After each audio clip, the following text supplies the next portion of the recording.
변기 창고까지 다 열어서 다 보여주는 거예요. 그것은 뭐예요?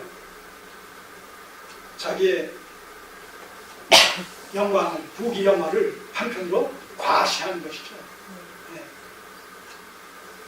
바로 이것을 일컬어서 역대기서 기자는 뭐라고 얘기해요?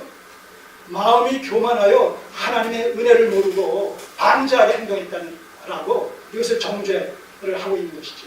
이게 문제. 이게 지금 히스기야의 교만이라는 제목이 거기서 나온 거예요, 지금.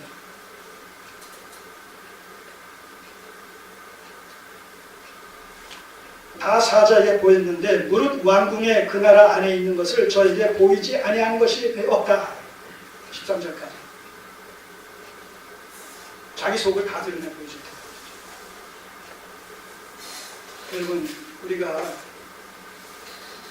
인원이 적다 보니까, 머릿수가 적다 보니까 새로운 한두 사람이 교회를 방문했을 때 굉장히 우리가 관심도가 높죠. 스쳐 지나가는 손님이냐, 아니면 여기에 머무를 우리 식구냐, 뭐 이런 거 머리에 계산하면서 나름대로 아마 다 그럴 거예요. 안 그렇다면 이상할 거예요, 오히려. 100명, 200명, 1000명, 2000명, 거기에 한두 사람은 있으나 마나 흔적도 없어요. 자취조차 남기지 않아요. 그러나 적은 무리 속에서는 한두 사람의 그 존재감이라는 것이 생각보다 크다면, 관심을 갖는다면 여기서 우리는 조심해야 돼요. 이 바벨론 사절단이 어떤 목적과 의도를 가지고 지금 하나님의 나라인 남유다 히스기야를 방문했느냐라는 것에 대한 깊은 이해 없이 표면적인 것만 가지고 나를 방문했다, 유다를 방문했다, 저 신흥 강국 세력이 이게 얼마나 영광스럽고 감사한 일이냐, 이렇게만 생각해서 덥석 받아들이게 되면 그가 숨겼던 이빨을 드러내게 될 때 일반적으로 물릴 수밖에 없다는 것이죠.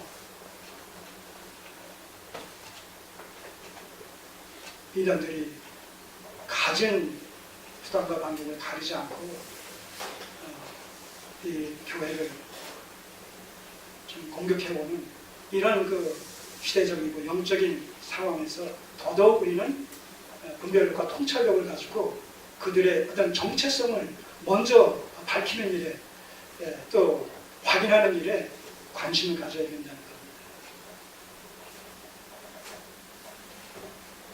자, 이것이 이런 그 바벨론 사신을 맞는 이 히스기야의 이런 그 태도가 옳았다라면 그 다음 14절 이하에서 예고 없이 선지자 이사야가 방문할 필요가 없었을 텐데 갑작스럽게 이사야가 이 상황에서 방문을 합니다. 예고 없이. 그리고 이런 질문을 던집니다. 14절. 선지자 이사야가 히스기야 왕에게 나와 이르되 이 사람들이 무슨 말을 하였으며 어디서부터 왕에게 왔나이까? 이렇게 질문했어요. 히스기야가 답변합니다. 가로되 먼 지방 바벨론에서 왔나이다. 지금 선지자 이사야가 와가지고 질문하게 되어지는 그 이면의 이유가 뭔지를 아직도 깨닫지 못하는 거예요. 지금 하나님께서 이사야를 보내셨다라고 했을 때는 지금 히스기야가 바벨론 사신들을 맡고 있는 그 히스기야의 지금 자세나 태도가 옳지 않다는 것을 지적해 주시기 위해서 하나님께서 이사야를 보내셨는데, 본래적인 의미가 이걸 깨닫지 못하고 그저 이사야의 질문에 즉각 표면적인 입장에서 답변을 하는 거예요. 먼 지방 바벨론에서 왔나이다. 여긴 그냥 단순한 먼 지방 바벨론에서 왔다라는 그런 표현이 아니라 먼 지방에서 그 큰 바벨론 나라에서 왕이 사신까지 이 멀리까지 나를 문한차 보냈다라는 표현 속에서 자신도 모르게 자신을 과시하는 이런 그 의도성이 다분히 지금 내포되어 있다는 거예요. 제가 왕궁에서 무엇을 보았나이까? 또 두 번째 질문. 그러자 히스기야가 대답하되 내 궁에 있는 것을 저희가 다 보았나이다. 아주 자랑스럽게. 자, 이 과정에서 지금 이러한 지금 부귀 영화를 다시 되찾게 되어진 이 상황은 누구로 말미암아서입니까? 하나님의 은혜로 말미암아서죠. 그런데도 불구하고 지금 이 히스기야가 이 사신들에게 이야기하는 것을 보게 되면 이 모든 부귀와 영화 그리고 자신이 병에 걸렸을 때 이것을 하나님의 은혜로 말미암아 기적까지 보여주시면서 이렇게 치유시켜 주셨다는 사실까지 다 포함해서 하나님의 도우심을 입었다, 은혜를 입었다는 얘기는 한마디도 들어가 있지 않아요.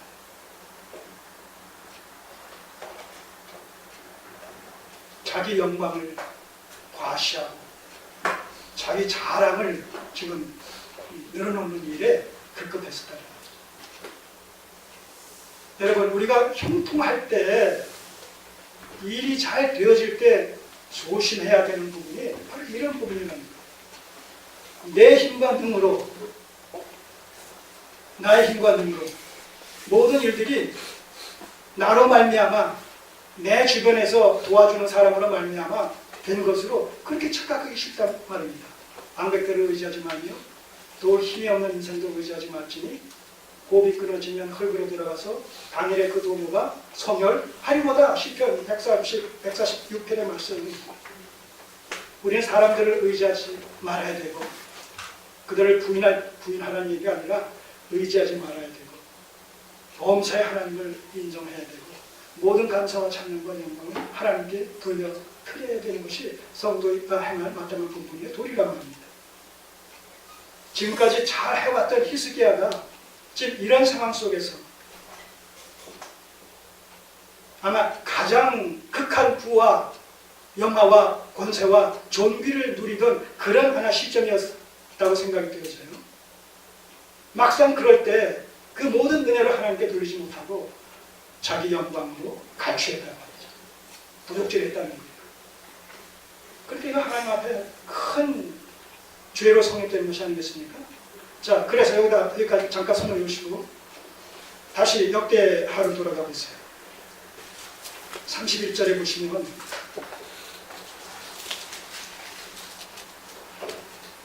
종합적으로 이해할 필요가 있는 거예요.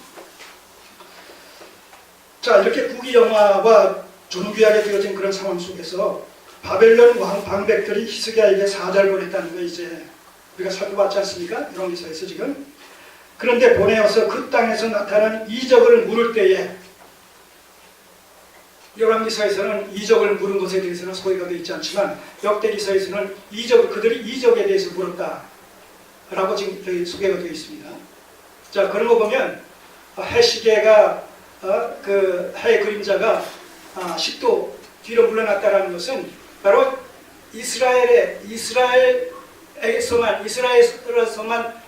그 제한적으로 국한적으로 일어났던 기적이 아니라 전 세계적인 사건이었다라는 것을 볼 수가 있죠. 여기서 추정할 수가 있죠. 바벨론에서도 그런 사실을 듣고 또 그런 것이 하나님께서 이 히스기야를 나게 해주신 하나 징표로 보여주셨다라는 이런 그 소식을 듣고 그 자초지정을 갖다가 좀 알고자 해서 겸사겸사 지금 이 바벨론 사신들이 방문한 사실을 여기서 우리가 확인할 수가 있단 말입니다. 그런데 그 이적을 물을 때에 그 다음 보세요. 하나님이 히스기야를 떠나시고 그 심중에 있는 것을 다 알고자 하사 시험하셨다. 그러니까 바벨론 사신들이 히스기야를 방문했다라는 이 사건 속에는 부분적으로 그 사건을 하나님께서 사용하셔서 선용하셔서 히스기야에 대한 하나님에 대한 히스기야의 이런 믿음 여부, 믿음의 정도 여부를 점검해 보시고자 하시는 하나님의 선의적인 그런 의도가 또한 담겨 있었다라는 것도 아울러서 우리가 생각해 볼 필요가 있다는 거예요. 하나님께서는 악의적으로 성도를 시험하지 않습니다. 성경에 이런 그 시험이라는 이런 그 용어를 원어적으로 이렇게 우리가 그 정의를 해보면 사단이 우리를 넘어지게 하기 위해서 그 미혹하는 시험이 있고 하나님께서 우리의 믿음을 강하게 하시기 위해서 선한 의도로 우리를 시험하시는 그런 시험이 있어요. 그럴 때 마귀의 시험을 우리는 템테이션, 유혹이라고 얘기하고 하나님의 시험을 테스트라고 얘기한단 말입니다. 테스트는 좋은 거예요? 나쁜 거예요? 네? 궁극적으로 좋은 거예요? 나쁜 거예요? 그 목적과 의도가 좋은 거예요? 나쁜 거예요? 넘어지게 하는 거예요? 세워주려고 하는 거예요? 그래서 이제 성경 고사를 보려고 합니다. 10세 성경 구절 미리 제가 다 저기다 정리를 해가지고 가져왔으니까 저 좀 이따 보세요. 그리고 무엇을 그 괄호를 묶을 것인지조차도 다 저기다 해놨어요. 그 대신 하나를 낼 텐데 둘을 묶어놨단 말입니다. 네?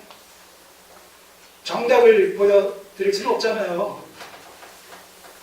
자, 그런 하나님의 선한 의도의 시험적 의미가 이 바벨론 사신들이 히스기야를 찾아온 사건 속에 부분적으로 담겨 있다는 것이죠.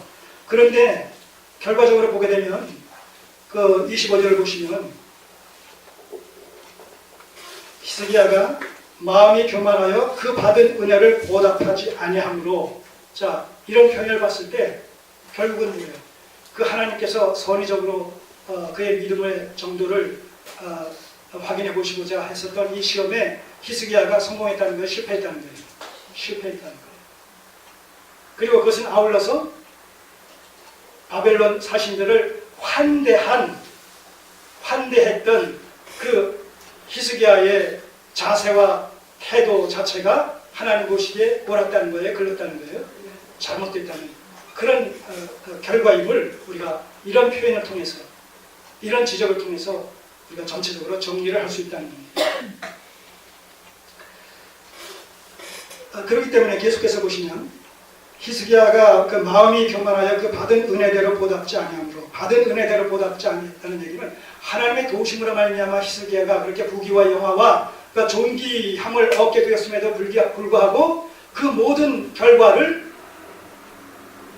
하나님으로 말미암아 그렇게 됐다라고 바벨론 사신들에게 얘기한 것이 아니라, 물론 자기가 잘나서 했다는 얘기는 없지만 그러나 하나님에 관한 그 은혜의 얘기를 쏙 빼므로 말미암아서 그 모든 영광을 자기가 중간에서 감취한 그런 결과가 되어졌다는 것이죠. 자기 과시, 그래서 이것을 마음이 교만하여라고 표현하고 있단 말이죠. 고발하고 있다는 것이죠. 그래서 은혜를 보답지 아니하므로 결과가 어떻게 됐어요? 진노가 저와 유다와 예루살렘에 임하게 되었더니, 이 진노의 내용이 뭐냐? 다시 열왕기 하로 가시면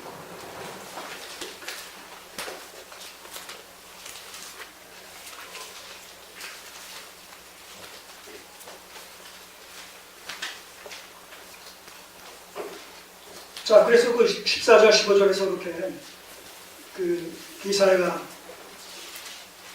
히스기야의 그런 태도에 대해서 구체적으로 질문을 한 후에 16절에서 이렇게 그 결과를 통보합니다. 15절, 이사야가 히스기야에게 이르되 여호와의 말씀을 들으소서. 자, 이것이 지금 역대기에서는 뭐라고 했어요? 진노가 저와 유다와 예루살렘에 임하게 되었더니 그렇게 얘기했다고 말씀드렸죠. 그 진노에 해당하는 부분이에요. 진노에 해당하는 부분이 뭐냐면 17절, 여호와의 말씀이 날이 이르리니, 이거는 이제 후에야 훗날의 그런 의미죠. 날이 이르리니 무릇